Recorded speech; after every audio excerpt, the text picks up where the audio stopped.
Fin de espacio promocional y publicitario. A esta hora, la revista de opinión Democracia presenta Miguel Rivadeneira. Los protagonistas, las entrevistas, la búsqueda de la verdad. Miguel Rivadeneira, en la revista de opinión Democracia.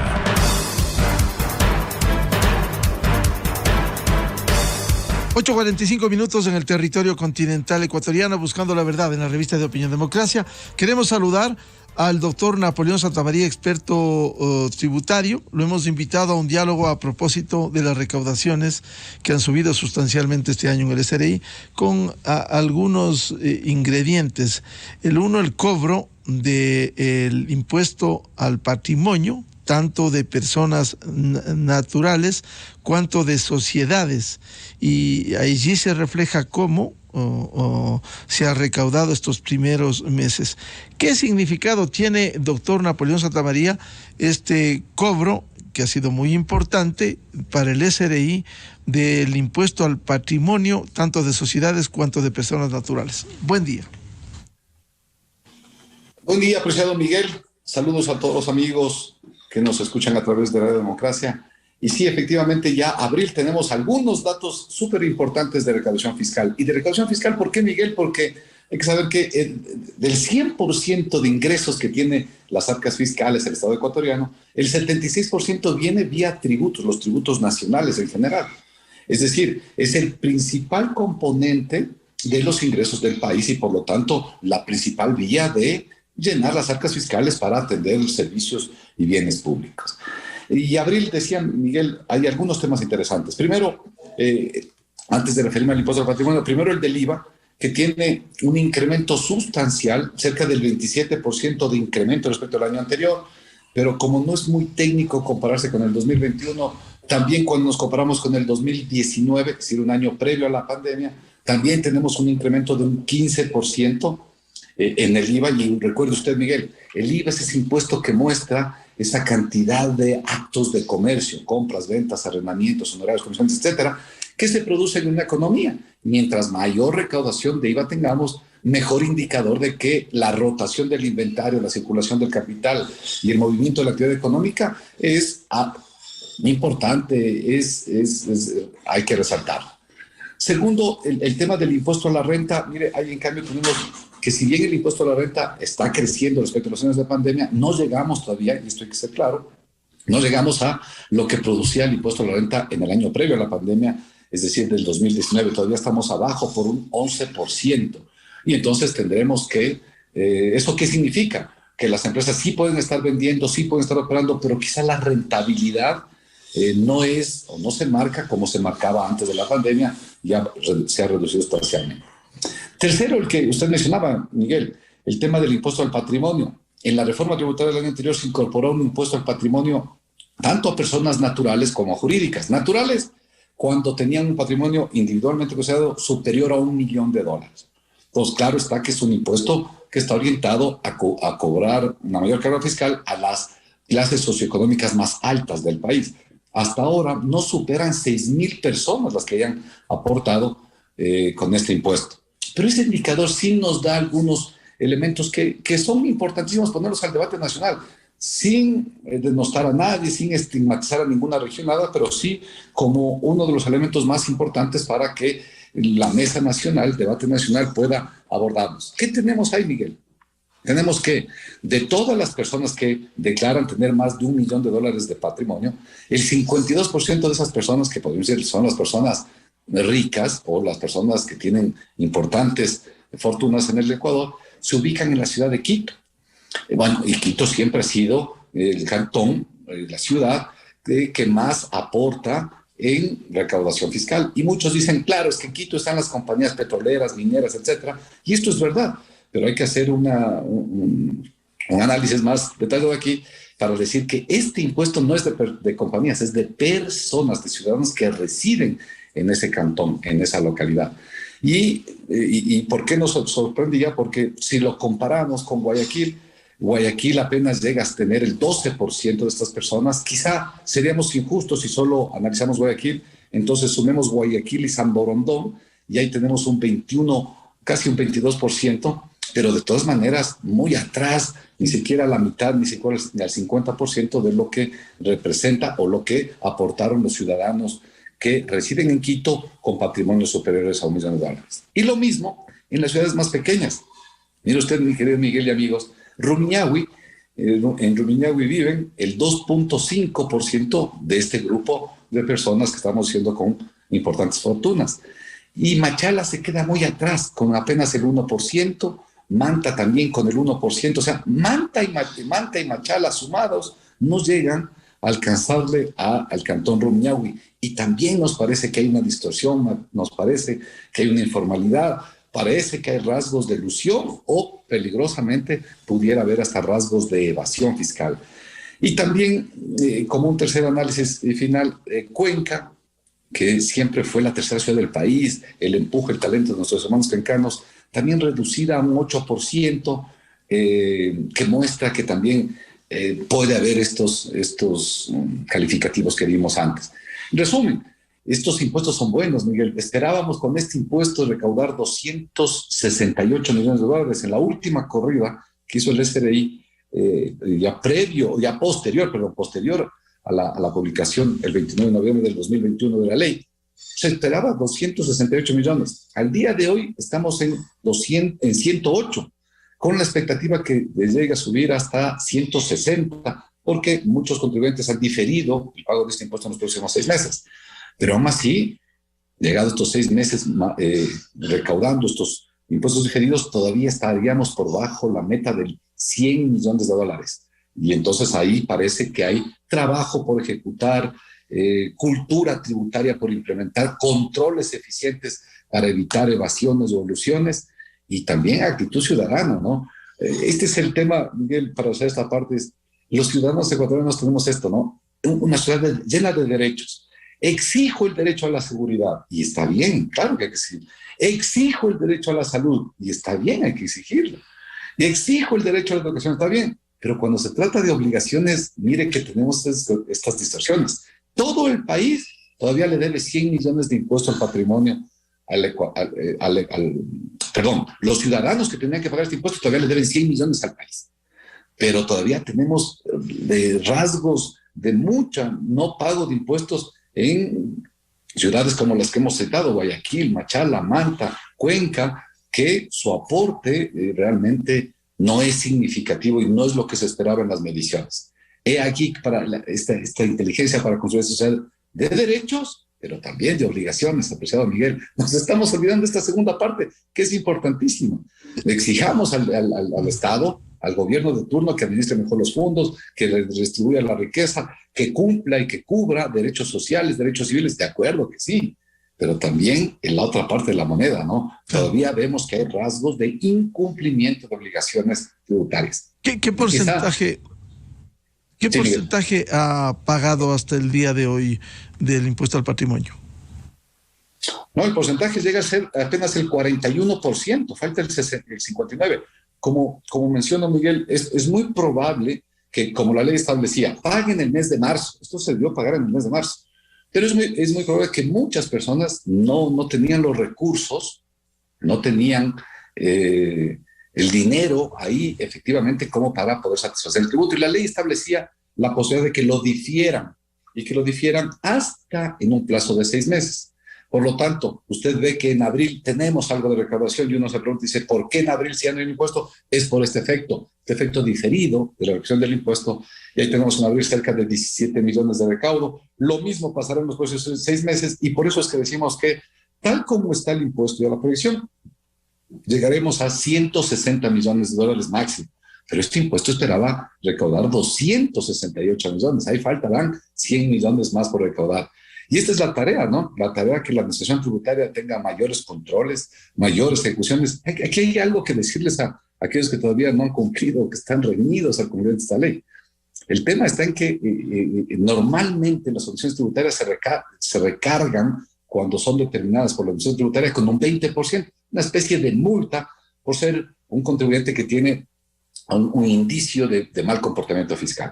Bueno, en este impuesto al patrimonio, la obligación o la multa es del 50%. La propia ley estableció una multa drástica, excesiva, fuerte, con el fin de desalentar el no cumplimiento. Y si es que se le encuentra, definitivamente imponer una sanción pecuniaria muy alta, sin perjuicio de que aparte del 50% de multa, vienen los recargos de intereses de mora y las multas normales que tiene la administración tributaria en general. Bueno, y esto nos pasa también a nivel de compañías. Miguel, tenemos que la famosa tradicional visión de Quito, Guayaquil y Cuenca, al menos en lo que corresponde a grandes compañías, y era gran compañía la que tenía más de 5 millones de patrimonio a diciembre del 2020, y eso se cambió y ahora es Quito, Guayaquil y Rumiñahui. Nuevamente Rumiñahui sorprende el talento, el crecimiento empresarial, la solidificación empresarial del cantón Rumiñahui, porque se impone a Cuenca, se impone a Mata, etcétera, a todas las demás ciudades. Y esto es importante volver a analizar dónde se está redistribuyendo mejor, dónde se están formando grandes corporaciones. Mientras mejor tengamos corporaciones más sólidas y solventes, tenemos mayor capacidad de sostener esas empresas a largo plazo, de que generen empleo, de que paguen impuestos, de que generen riqueza. Esto es bueno para el país, pero estamos viendo que eso hay crecimiento en muy pocos sectores del país y en otros no. Mire otro dato. Yantzaza, claro, en la provincia de Zamora, este cantón recibe empresas mineras y Yantzaza hoy por hoy tiene empresas más sólidas y más grandes que Manta, que Machala, que la misma Ambato, y entonces es un dato revelador. Polos de desarrollos muy importantes en determinados sectores. El Pangui es lo mismo. El Pangui por el tema minero, la minería formal. Definitivamente el tema minero pone ahí la parada, bueno para el país. Sin embargo, este debe ser un ejercicio no solo para los entes de control. Este estudio que se elaboró junto a la corporación, a CONFE, a la Corporación de Estudios y Transparencia Fiscal y de Información, sino que también para el sector empresarial. Saber dónde se están creando empresas, dónde están creando las grandes, sólidas y fuertes empresas, dónde falta estos enroques empresariales. Puede ser que haya muchas empresas más, vamos a poner un ejemplo en Cuenca, pero falta ese enroque empresarial, falta abrir esos conceptos de empresas familiares, incorporar otros negocios, fusionarse con otras entidades, entender que al siglo XXI ser una empresa sola, solitaria, es difícil, se tienen muchas barreras para ingresar a nuevos mercados, etcétera, y que puede ser un ejercicio para que también el sector empresarial pueda leer de mejor manera estas cifras y apueste a lo que Medellín apostó hace más de 20 años, que fue un tema de fusión, de unirse, de enrocarse, de ser más sólidos, ser más grandes, ser más sólidos. Mientras más sólido se puede hacer una compañía, mejor puede resistir los embates de cualquier crisis económica o desventaja. Hay otro tema que quiero plantear al doctor Napoleón Santamaría. Semanas atrás ponía un Twitter, Napoleón, que el SRI ya cuenta con información de 44,000 cuentas bancarias que ecuatorianos mantienen en el exterior, que corresponde ahora verificar si están reportadas en declaraciones patrimoniales. Si no lo están, habrá problemas. Necesariamente tiene que haberse reportado en la declaración patrimonial. ¿Qué sucedería, le planteo, si alguien tenía por la vía normal, legal, en un banco del exterior, un banco de Estados Unidos, y no llegaba a la declaración patrimonial, si el monto era menor? ¿Cómo se cruza esta información? Excelente su reflexión, Miguel, porque justo cuando hablábamos de impuesto patrimonial, decíamos las personas naturales pagaron este impuesto patrimonial en Quito, Guayaquil, etcétera, y ese es del patrimonio reportado al SRI. Recordemos que las personas naturales que tienen un patrimonio superior a $220,000 o 440,000 si es sociedad conyugal, tienen que presentar anualmente al Estado algo que se llama declaración patrimonial, del total de activos, total de pasivos y el patrimonio. Eso lo presentamos todos los años al SRI. Muy bien. Sobre eso es que se pagó y se tributó el famoso impuesto al patrimonio que lo comentamos hace minutos. Pero el SRI ha anunciado, la directora ha anunciado que tiene dos instrumentos muy importantes para determinar activos y sobre todo activos financieros que están en el exterior. Primero, el intercambio de información de la cual el Ecuador ya recibe, ya es merecedor de esa información, de lo que es el Foro Global de Transparencia Fiscal Internacional. Un foro donde están más de 160 países. A septiembre del año anterior, que fue el primer corte de información, ya llegaron cerca de 46 jurisdicciones que envió información y estableció que el señor, todos los ecuatorianos que tienen cuentas bancarias, por ejemplo, en Holanda, quiénes son, y le mandaron esa información. Lo mismo hizo España, etcétera, y así hicieron varios países del mundo. Y él llegó esa información y ya consta que hay 44,000 cuentas. Contesto ahora su pregunta. ¿Esas cuentas debieron estar reportadas? La respuesta es sí, debieron estar reportadas en la elección patrimonial. ¿Qué pasa si no estuvieron? Bueno, recuerden, ecuatorianos, que con la última reforma tributaria también hay un periodo por medio del cual se puede regularizar estos activos que están en el exterior. Claro, no con el pago del 1.5 que hicimos los ecuatorianos que tenemos el reportado aquí en el Ecuador, sino hoy día con el 4.5, una especie de casi un triple de impuesto, de alguna manera hay que sancionar o castigar a estos capitales que estuvieron afuera, que pertenecen a ecuatorianos y que no estuvieron reportados.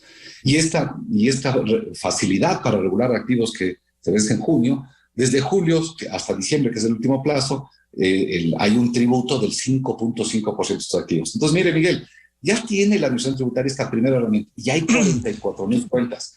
Sabemos que el SRI ya está trabajando en determinar si esas 44,000 cuentas están reportadas. Claro, si me permite, Sí, Napoleón, es decir, ya está identificadas las 44,000 cuentas, pero si un migrante que vive en España, Italia o Estados Unidos y no tiene, no paga el impuesto al patrimonio porque tiene menos y tiene una cuentita de 10,000, 20,000, 30,000, ¿también debe pagar ese impuesto? No, definitivamente, buena precisión. Dos temas, Miguel. Si es que un ecuatoriano es migrante y vive en España, etcétera, y tiene esas cuentas, bueno, no se le reporta al Ecuador porque solo se reporta para los ecuatorianos que residen fiscalmente en el país. ¿Y quiénes son los ecuatorianos que residen fiscalmente en el Ecuador? Aquellos ecuatorianos que viven en el Ecuador más de 183 días. Si ya un ecuatoriano se fue a vivir a España, ok, él tributará en España, no tiene que hacerlo. Y si es ecuatoriano que reside en el Ecuador y no declara el impuesto al patrimonio, pero tenía una cuenta igual en Italia o en España o en Estados Unidos, ¿debe reportar eso o debe pagar el impuesto si es que no declara el impuesto al patrimonio porque no les llega a lo que usted bien ha citado, sea como persona natural o como sociedad conyugal, no llega a eso, también debe pagar ese impuesto si no paga el impuesto al patrimonio? Y sabe que esta es la duda más usual que tenemos siempre cuando nos visitan clientes o amigos, y es si tienen que reportar o no. La respuesta es contundente: sí, tienen que reportarla todos los años al Estado ecuatoriano en su declaración patrimonial. Solo y solo si llegan a más de $1 millón tendrán que pagar. Si no llegan al $1 millón, no hay obligación de pago, no hay ninguna... Porque alguna persona natural pudiera tener en el exterior unos 10, 20, 30,000 dólares, no llega a la declaración del impuesto al patrimonio y tiene formalmente en un banco del Ecuador en el exterior o un banco del exterior ese dinero debidamente reportado, allí le descuentan los rendimientos financieros, es decir, en ese caso no. Sí, efectivamente, hay que ser claros que para efectos patrimoniales tienen que reportarse, sí, en todos los casos. Para efectos del pago del impuesto, solo aquellos sobre... Pongamos un ejemplo. Si alguien tiene una cuenta, claro, de 30,000, 40,000, 50,000 dólares y no la ha declarado en el Ecuador, siendo residente fiscal, observaciones, tiene que declararla, tiene que reportarla.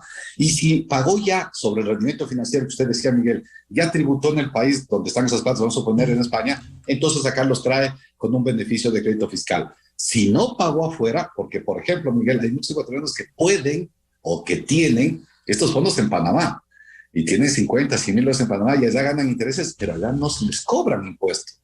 Entonces, no solo que tiene que reportar estos 50, 100 mil dólares que tienen, sino que el interés que le generó esa cuenta en Panamá tiene que pagar de impuesto a la renta en el Ecuador.